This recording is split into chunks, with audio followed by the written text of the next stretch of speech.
هذه يعني كم أنا أشكرها بحبتي سلام لا تنسكي بلا تزرع لك دستي بلا ولا بلا تزرع لك ربنا تكرهت قلت أنت سنة قلت تشوف الصرف قد يناض يا ولا قد يناض. Valla şu anda yani hayvanların durumu çok güzeldir. Fiyatlar da iyidir. Yani alanlarda biraz şey oluyor, zorlanıyorlar yani fiyat konusunda. Şu anda canlı kilo olarak 12 milyona satılıyor. Bildiğiniz gibi yani esnaflar yani bu mal besleyen mal sahipleri memnundur satıştan. Yani böyle güzel fiyat daha ne olacak? Yani alanlar biraz zorlanıyor. Çünkü niye? Bir çift alıyorsun 1 milyar 400 milyona. Yani tanesi 700 milyona geliyor. Bildiğiniz gibi öyle olunca da tabii yani mağdur insanlar bir kurban kesemez duruma geliyor şu anda. Yani fiyatlar pahalıdır. Evet. Yani satanlar da memnundur tabii. Artık yem de tabii pahalıdır. Yani bir arpa kilosu 800 milyondur. Samanın kilosu 600 milyondur. Yani mercimek samanı. Arada ondan kaynaklanıyor. Başka herhangi yani ne durumda olduğunu da pek çıkaramadık yani artık. Yani pahalıdır. Bunu biliyorum. Alanlar alıyor. Ne hangi fiyata olursa olsun almaz zorundalar. Yani kesiyorlar. İnsanlarımız yani inançlarına göre kendilerine göre yani şeydir. Yani alıyorlar. Çifti yani tanesi 1 milyar da olsa alıp yine kesiyorlar. Valla durumlar normal bir şekilde satış olur yani. Fazla almışam değil ama normaldir. Orta derecede gidiyor yani. Satışlar evet. Geçen sene hemen fazla var ama o kadar değil yani. Geçen sene biraz daha iyiydi. Bu sene normaldir yani. Fiyatlar da fazla fark yok yani normaldir yani. Farklıdır olur mu fiyatı yok?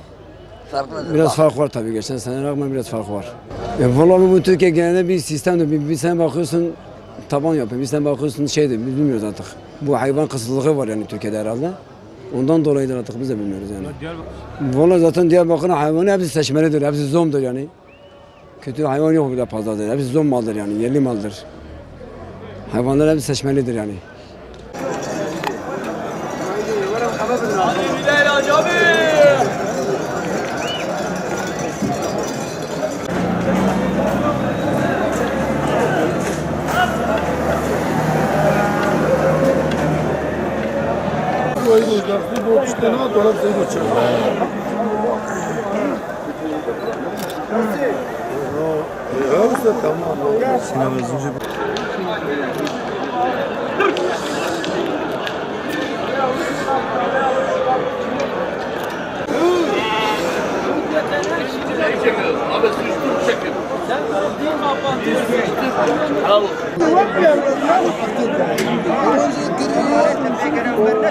Hayvan iyi gidiyor.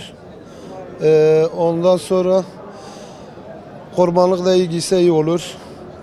İnşallah her şey iyi olacak. Ondan sonra bu Türkiye durumu iyi olsaydı daha güzel olurdu. Bu kaza belasız olmasaydı, cinayet olmasaydı, kavga olmasaydı daha iyidir. Kurban bayram fiyatları 5,5'a başlıyor, 7'ye kadar, 6'ya kadar.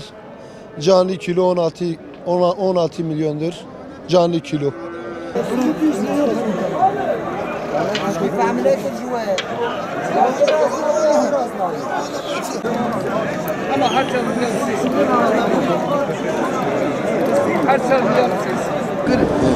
Buradaki kurban teknesi var. Kurban bir kuvvet dayımı Türkçe.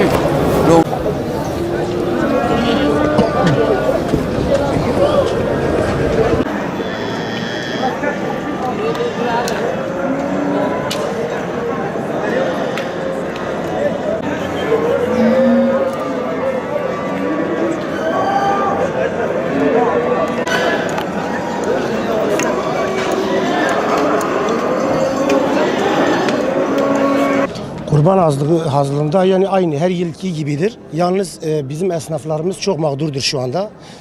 Çünkü sürekli aynı sorunla karşılaşıyoruz. Küpe sorunu vardır. Küpe yapılmadığı için dışarıya biz hayvan gönderemiyoruz. Gönderdiğimiz takdirde de o hayvan kaçak yerine geçiyor. Nerede yakalandığı anda da bize ceza kesiyorlar.